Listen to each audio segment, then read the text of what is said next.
Bonjour, c'est Claire-Lise. Et voilà, vous êtes sur mon nouveau podcast qui s'appelle La femme christique, le courage d'une reine. C'est un podcast qui va démarrer au 1er janvier 2025 et qui va se poursuivre sur 13 mois. Et vous êtes ici sur les audios d'introduction à ce podcast ou avec Julie, qui va être ma co-animatrice, ma co-créatrice, ma co-auteure de ce podcast. Nous vous présentons nos interrogations, nos questionnements sur le sujet de la femme christique avant de démarrer ce podcast l'année prochaine. Alors, je vous souhaite une bonne écoute. Il était une fois, l'histoire commence comme ça. J'ai le courage d'une reine.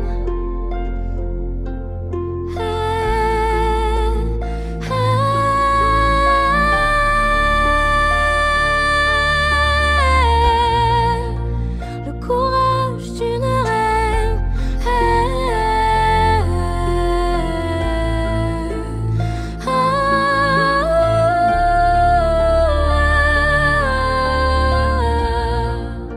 Le courage d'une reine. Il était une fois.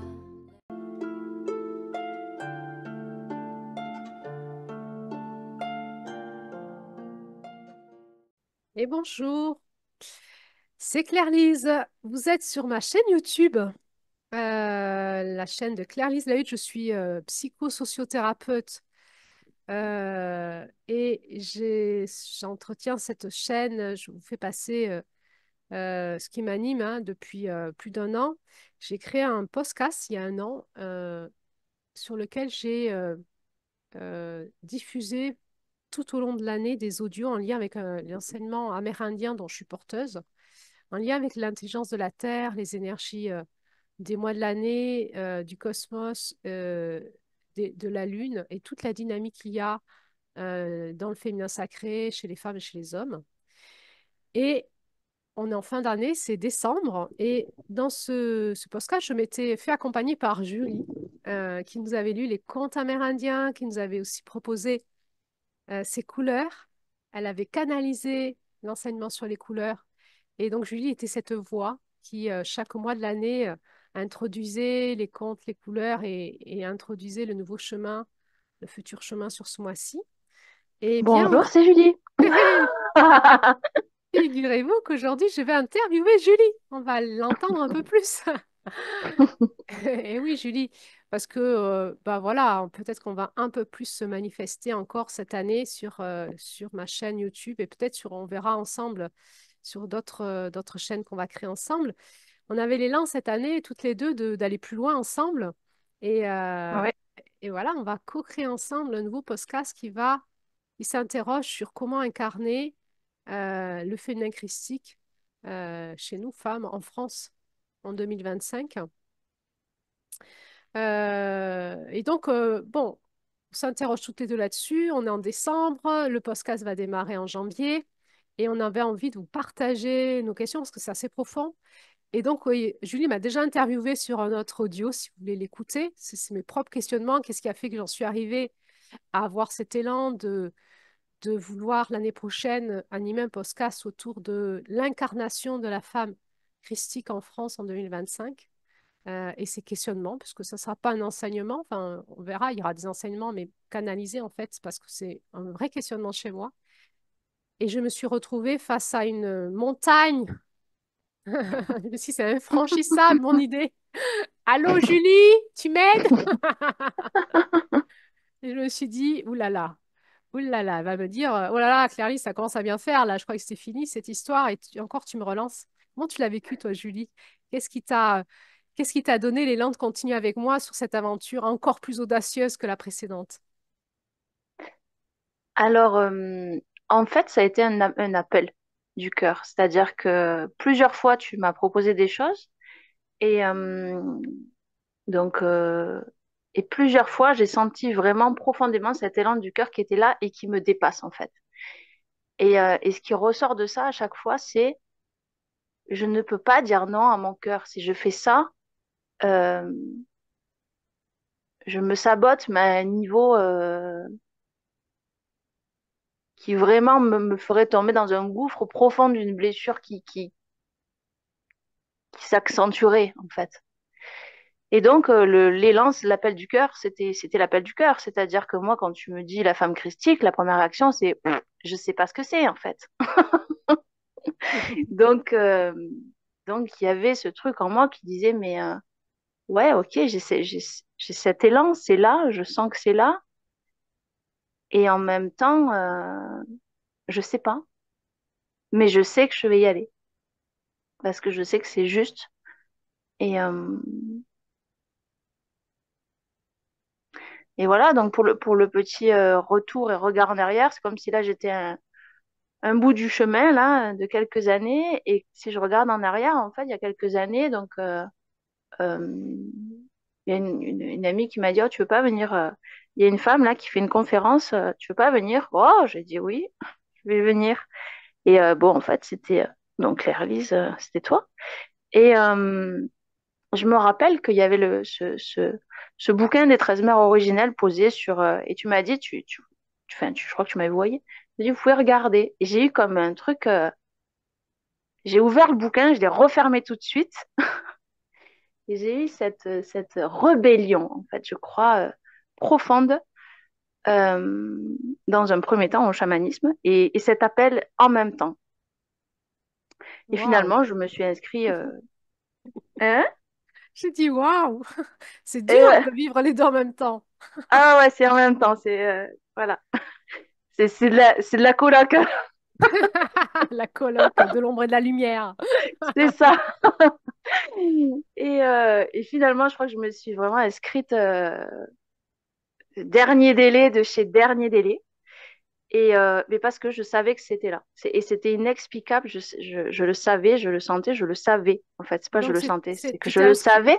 Donc, je m'étais inscrite. C'était des cercles de femmes, donc D'accord. initiation chamanique en lien avec la roue des 13 mères originelles. Et donc, c'était en 2020. Euh, et en fait, là, ma vie, elle a tourné comme la roue, quoi. C'est-à-dire, je suis passée on pourrait dire comme ça, de manière schématique, vraiment, j'ai fait un saut comme j'ai l'image d'une chèvre qui saute un muret, là, voilà, d'un chemin à un autre, quoi, en fait. Et pourquoi je parle de ça en lien avec la femme christique? Parce qu'en fait, un des premiers voyages chamaniques, euh, en guidance, en protection, il y a le Christ qui est arrivé. Hmm. Et sauf que ben, je l'ai viré. Voilà. Voilà, donc en même temps, j'ai vu hein, que c'était le Christ. Ah, je t'adore. Dors! Bon, il est parti, j'ai viré. Mais vraiment, et sur le coup, j'ai vraiment pas compris qu'est-ce qu'il foutait là, quoi. J'étais en train de faire cette roue des 13 mères originelles et qu'est-ce qu'il fout là? Et, euh, et au fur et à mesure, ce que j'ai compris, c'est que j'avais une grande colère euh, que je pensais être contre le Christ. Euh,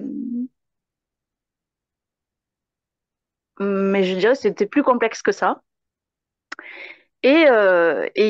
Vu que la vie, quand même, elle joue et que j'ai commencé à créer à ce moment-là, en lien avec la roue, ça m'a amené disons, à faire des peintures. Un jour, j'étais très en colère, justement.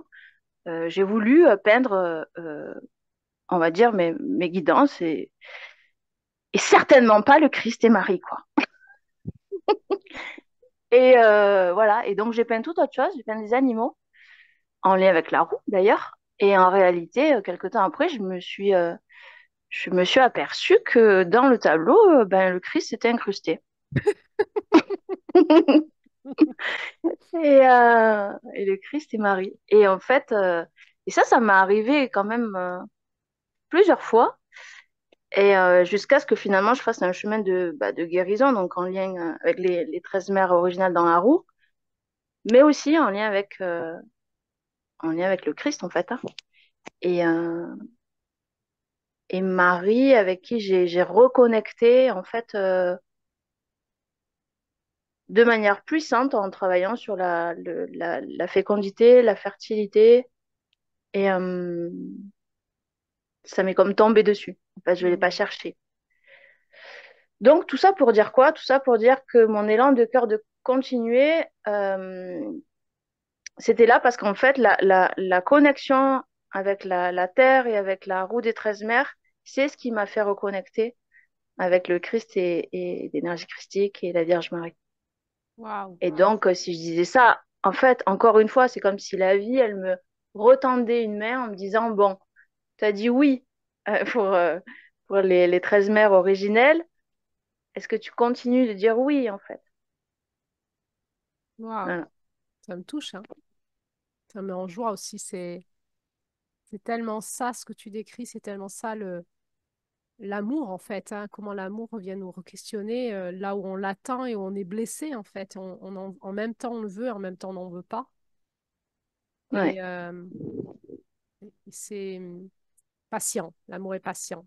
Et ça retape à notre porte. Et ça fait mal parce on se câble comme ça dans nos blessures. Et là, on est dans les blessures de l'âme. C'est la spiritualité pure, on comprend rien. Ça peut nous confronter à nos croyances sur Terre, à la religion et tout. Mais dans ces espaces où tu étais, c'était des espaces spirituels. Et ça nous surprend.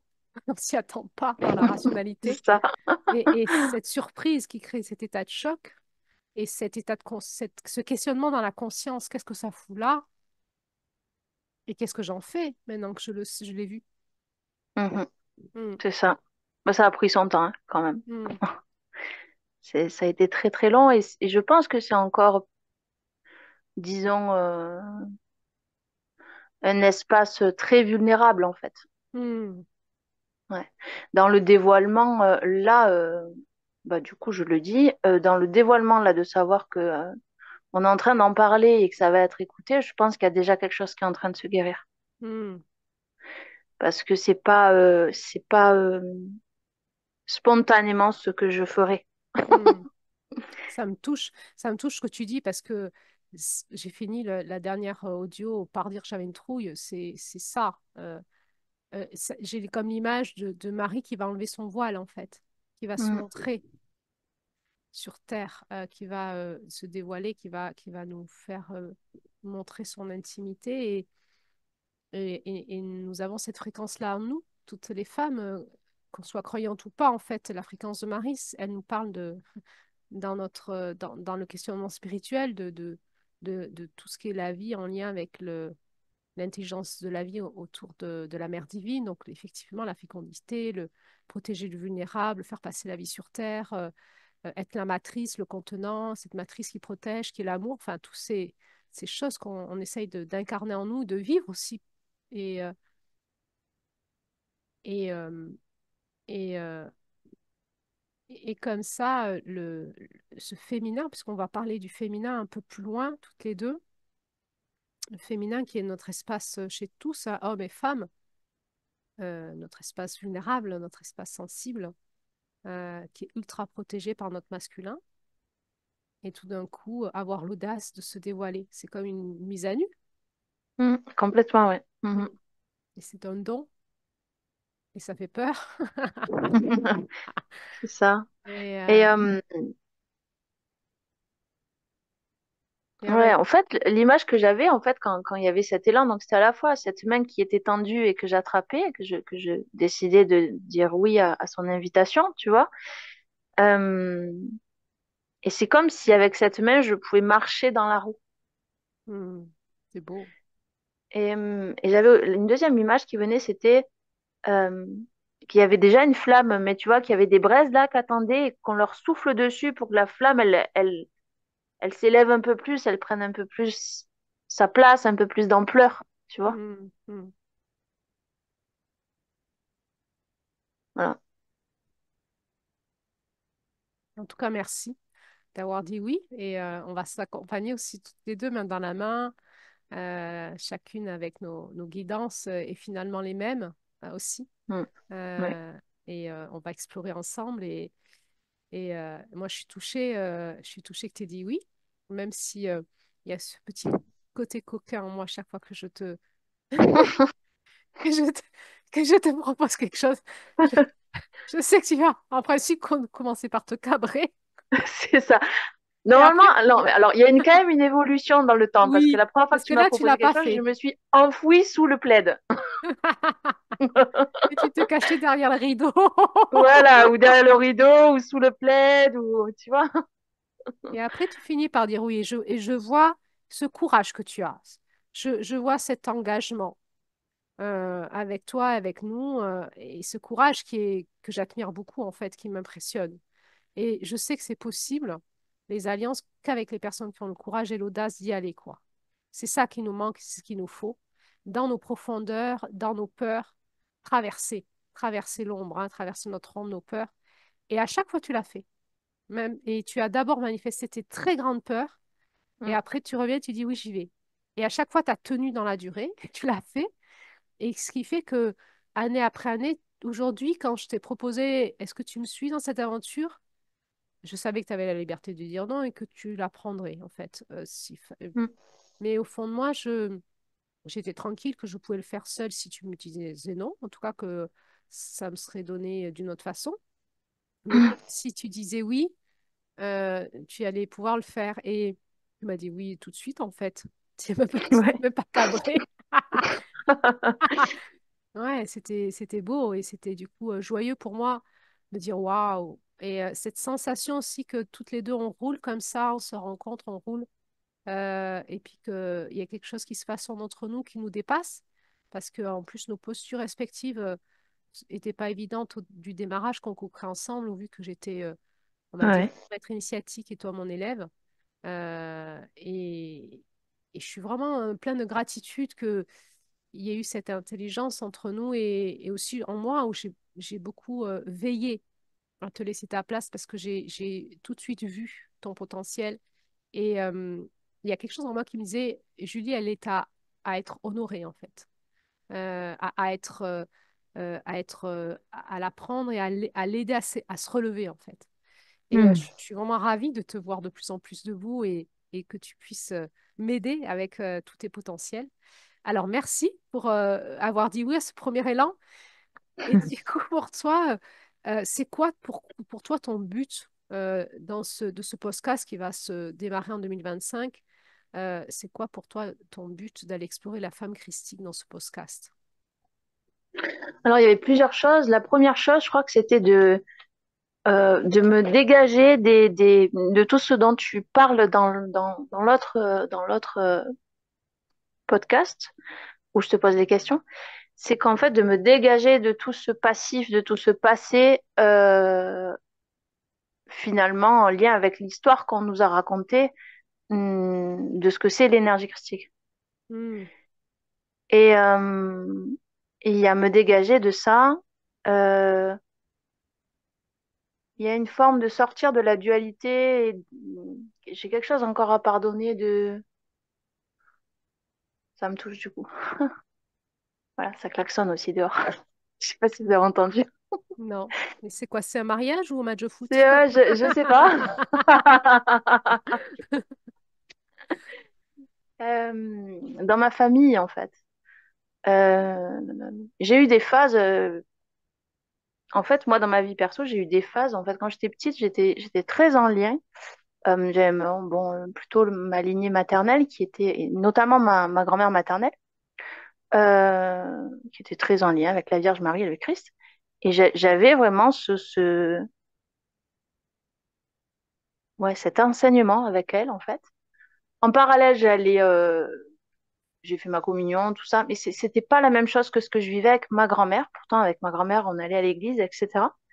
Et puis, j'ai eu la phase où, en fait, moi, dans mon histoire, mes parents n'étaient pas. Mon père, il dit toujours, je suis comme saint Thomas, je crois que ce que je vois.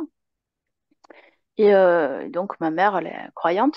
Et donc, il y a eu à un moment donné, il y a eu cette scission entre le masculin et le féminin, entre le père et la mère.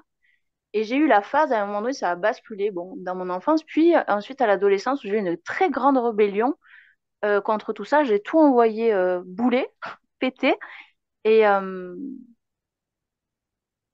je me suis complètement Je sais pas si c'est juste si je dis déconnecté. En tout cas, j'ai fait une rébellion spirituelle, quoi. Hmm. Clairement. Euh, Ça a duré très longtemps. Genre très, très. Et puis, vers la trentaine, en fait, je commençais à ouvrir un possible qu'il pouvait y avoir autre chose, qu'en fait, j'avais foi en quelque chose, mais j'arrivais pas. C'était compliqué. J'arrivais pas à mettre de mots, en fait. Euh, voilà. J'avais comme une connexion, mais j'avais pas de nom, quoi. Eh oui. Et oui. Et mais je savais pas, je connaissais pas le chamanisme, enfin tout ça. Bon. Et, et voilà. Et jusqu'à ce que donc finalement les 13 mois originels et le chamanisme me reconnectent. Donc tout ça pour dire qu'il y a une sortie aussi de dualité et un pardon à faire finalement dans à la fois le côté historique, français, familial, personnel. euh,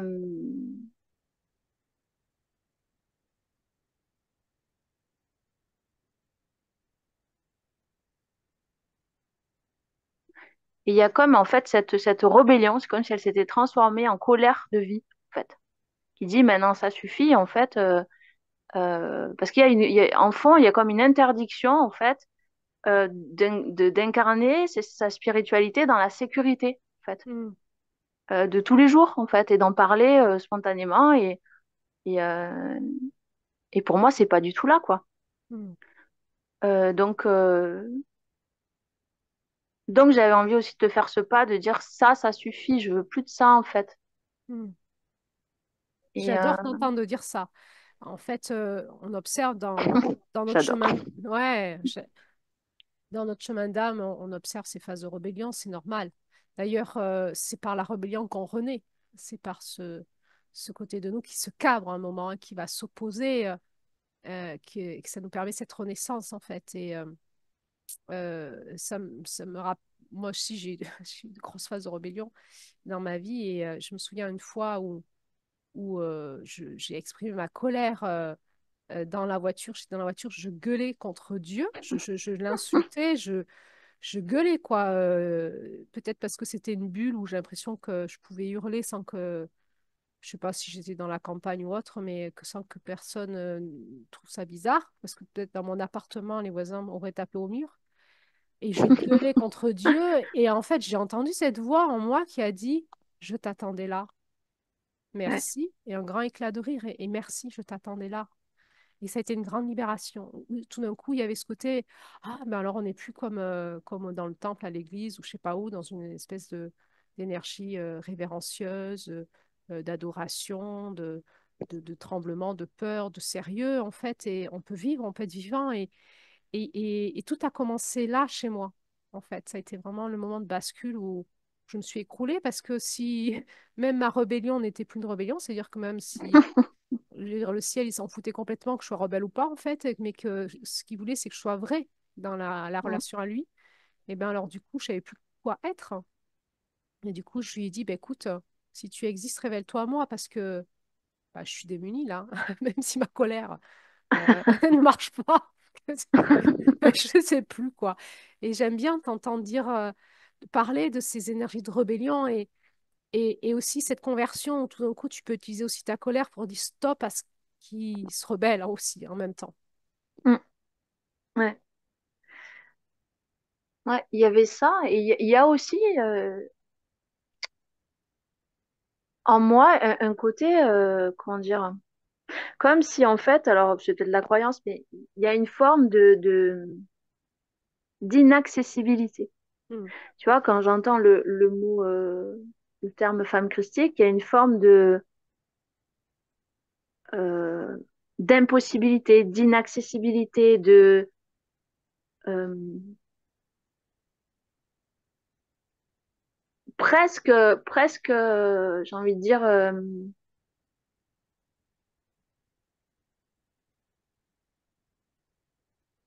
presque c'est réservé, Hmm. tu vois? Ah ouais, mais il y a ce côté, mais moi aussi je sens, en fait, on va s'embarquer dans un truc, on ne sait pas ce qu'on va dire, on va Voilà. découvrir. Et il y a vraiment cette sensation de lever du voile. Ouais, mais Hein. presque dans le côté, ouais, mais là pour le coup, dans le côté rêve pas, c'est pas accessible, quoi. Tu vois? Ouais, bon, on va voir. Peut-être Voilà, qu'on n'ira pas accès, qui sait, on aura tenté. voilà. Donc, mais pour autant, donc peut-être dans mon côté rebelle d'ailleurs, il y a dans le but de ce podcast, il y avait, ok, ben, ok, je connais pas, ben, en gros, je vais recevoir aussi les enseignements par la créativité et on va voir ce que ça me dit. Qu'est-ce que c'est la femme critique? Parce que je sais pas. Et ouais. Et, euh, et dans cette créativité, il y a une forme d'accessibilité. Comme Ah, dans, comme dans une œuvre, en fait, tu as accès mais à quelque ouais, chose, tu sais pas à quoi, mais il y a quelque chose qui est là. mais ouais. Et Tu c'est vois? toute le secret de la créativité. Voilà. Donc, voilà, et il y a effectivement cette mise à jour euh, et cette co-création, tu vois, aussi, qui est multiple, j'ai envie de dire. Et ouais. Mm. Multiple et surprenante, sûrement, j'en sais rien. On verra. Hein, On verra. on est devant la page blanche de l'artiste. Voilà. On ne sait pas ce qui va sortir. C'est pour ça qu'on a besoin d'en parler d'ailleurs. Alors, ça peut-être pour se rassurer déjà c'est comme si on était là devant notre public et on disait, on prenait le micro avant de faire notre spectacle et c'est le moment où on dit au public, bon, on a un peu la trouille, excusez-nous si c'est pas parfait. C'est ça. J'ai pas révisé mon texte avant. J'ai peur d'avoir des trous de mémoire. Bon, normalement, il y a des souffleurs, mais quand même. J'ai peur de ne pas les entendre. Et ouais, et Ouais. ouais, ouais. C'est beau, c'est bon. Je trouve que c'est bon aussi, ça nous met dans un espace d'humilité. On ne sait pas en fait. C'est beau de ne pas savoir en fait et de se dire, OK, on va essayer d'entendre et par la créativité de faire sortir quelque chose, mais c'est pas sûr qu'on y arrive. Mhm. Et on verra bien. Et en fait, c'est l'aventure, quoi. Ouais. Et je sais pas pourquoi je pense à ça. Il y avait une pièce, un livre qui s'appelait En attendant Godot, Samuel Beckett. Et en fait, ils attendent un mec qui arrive jamais, quoi. Mais qui est hyper présent tout le long, quoi. Hmm. Tu vois? Et je sais pas, ça me fait penser à ça. C'est-à-dire que même quand il y a quelque chose qui est pas là, c'est là.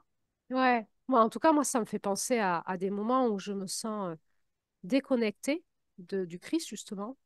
Ouais. Euh, et des fois, j'ai l'impression que quand j'étais jeune ou quand j'étais même jeune fille à 20 ans, j'étais plus en lien qu'aujourd'hui, alors qu'aujourd'hui, je, je, je, je, je, j'utilise son énergie pour guérir, en fait, en séance, pour faire Mhm. des soins de guérison. Et, euh, et des fois, je suis comme dans cet abîme où je me sens déconnectée et je prie, je dis, mais pourquoi je te sens plus? Pourquoi tu n'es pas là? Pourquoi? Et puis, c'est ce questionnement du sens, en fait, et puis de se dire, mais peut-être que tout ça n'existe plus ou que je me suis inventée. Enfin, des fois, c'est crise de foi, quoi. Et il y a toujours un moment où, plus tard, en fait, quand la reconnexion se fait, il y a le dévoilement de ce qu'on passait et j'étais toujours là avec toi. Et en fait, cet état de grâce permanent où quand même on est déconnecté, la présence est là et agit à travers nous, même quand on ne le sent pas. Et ça, c'est puissant de le vivre plusieurs fois et de savoir. Aujourd'hui, je sais que quand je suis comme ça déconnectée, je sens plus que je suis dans mes crises de foi, en fait, et je m'interroge même sur le sens de ma vie, de mon métier ou de ce que je fais. Et j'ai vécu ça aussi quand j'étais proposée de faire ce podcast. Rapidement derrière, je me suis dit, mais t'es folle, en fait, arrête, tu vas me dire que c'était finalement, non, c'est pas une bonne idée, tu vas jamais y Ah ouais. arriver. Et en plus, voilà, à ce moment-là, tu passes 1, 2 semaines où tu te sens moins connecté, tu dis, comment tu vas faire un podcast alors que tu sais très bien que des fois, tu ressens plus rien.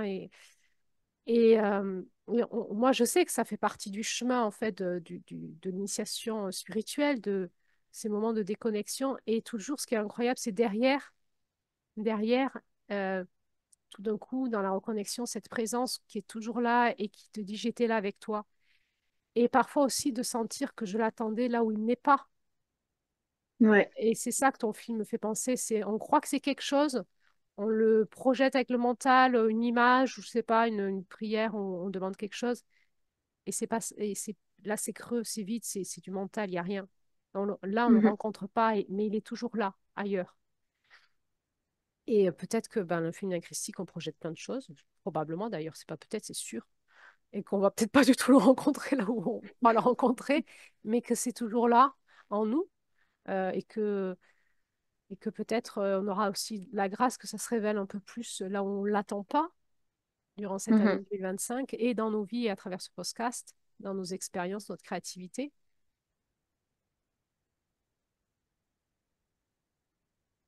Ça me fait sourire, du coup. Hmm. Mm. Et du coup, comment toi tu fais le lien avec entre ces énergies christiques, on ne sait pas trop ce que c'est, et puis cette roue chamanique qui nous parle des intelligences de la Terre mois après mois, en lien avec ces contes amérindiens qui essayent par les contes de nous donner un enseignement spirituel en lien avec la spiritualité de la planète Terre. Et du coup, comment toi tu fais le lien entre peut-être quelque chose qui serait plus spirituel, religieux, fantasmé ou je sais pas quoi, dogmatique en lien avec le féminin christique ou la femme christique et cette roue de l'année. Alors en fait, c'est ce que je disais un peu tout à l'heure, c'est-à-dire que la reconnexion au 13 mère originale et à cette roue m'a fait reconnecter. Et alors même si j'ai pas compris donc au Christ, à l'énergie de Marie, tout ça, même si j'ai pas compris pourquoi c'était là en même temps,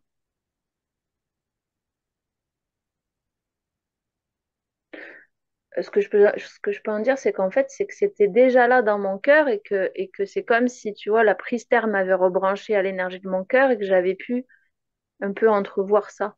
Hmm. J'ai hâte de regarder par le trou de la serrure de ton cœur ce qu'il y a derrière. Heureusement que tu as fini ta phrase. Ah, mais tu sais, on dit souvent que le cœur, c'est une porte. Alors moi, Oui, je oui. regarde par le trou de la serrure. Je veux savoir ce qu'il y a derrière la porte là-bas, Ouais, moi aussi, dans ton j'aimerais bien, cœur. honnêtement. Ouais. Et voilà, et pour moi, pour moi, c'est évident que c'est un lien. Et c'est à la fois évident que j'aurais pas pu guérir ça sans le socle de la roue des 13 mers. Hmm. Tu vois? C'est tellement bon pour moi t'entendre. Ça me fait vibrer dans tous les sens. Tellement, en fait, le Christ, il est relié à la terre. Pour moi, c'est indissociable. Il est venu Mm. sur la terre. En fait, c'est une énergie qui est venue sur la terre s'incarner. Et pour moi, le Christ, c'est un chaman, en fait. Pour moi, c'est indissociable. Et c'est tellement bon de t'entendre dire ça. Et c'est comme si déjà tu nous révélais un mystère. Bah, c'est-à-dire que c'est vraiment quelque chose que j'ai pas compris au début. C'était perturbant, hein. Et, euh, et au final, voilà, quand tu m'as proposé ça et que j'ai regardé en arrière, j'ai dit, mais en fait, en visuel, j'avais comme un album photo de toutes les reconnexions que j'avais eues à la base sans les comprendre. Mais étant donné que je les ai comme enregistrées quelque part en moi, ben, quand je les regarde maintenant, je me dis, mais en fait, c'était déjà là tout ce temps en préparation, ouais, en préparation, Hmm. tu vois. Et Hmm.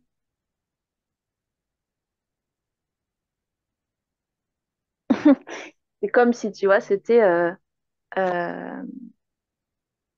comment dire, j'ai l'image d'un plongeoir, tu vois. Tu vois, d'abord, on compte tout ça. D'abord, il faut monter à l'échelle, il faut aller sur le plongeoir. Bon, il faut avoir mis le maillot, le bonnet, tout ça, avoir appris à nager, tu vois. Et après, on compte et on plonge, quoi. Ben, en fait, c'est comme Ouais, ça me fait plonger, tu vois, Hmm. plus profondément, en fait. Hmm. Mais Ouais, de c'est comme. manière sécure, en fait. Hmm. Ouais, ça fait penser au portail énergétique. Ça fait. Ou à l'ascenseur, et là tu dis plonger, parce que forcément, quand on plonge dans nos profondeurs, on passe de l'autre côté, dans l'autre monde, en fait. Mm. Euh, et comme si cette roue, cette terre, cette matière, cette incarnation, ce féminin, était la porte, une porte, un potentialiseur de, je sais pas de quoi, qui nous permet de passer de l'autre côté. C'est le mystère de la matière, d'ailleurs, qu'on on essaye de Mm. comprendre dans ce mois de décembre avec dans cette roue, avec ces enseignements chamaniques où tout d'un coup, on comprend que ce féminin qui nous amène de plus en plus dans l'incarnation, dans la terre, dans la dimension terre, alchimique, hein, de l'élémentaire, et il nous fait passer dans les terres, en fait, de l'autre côté. Mm.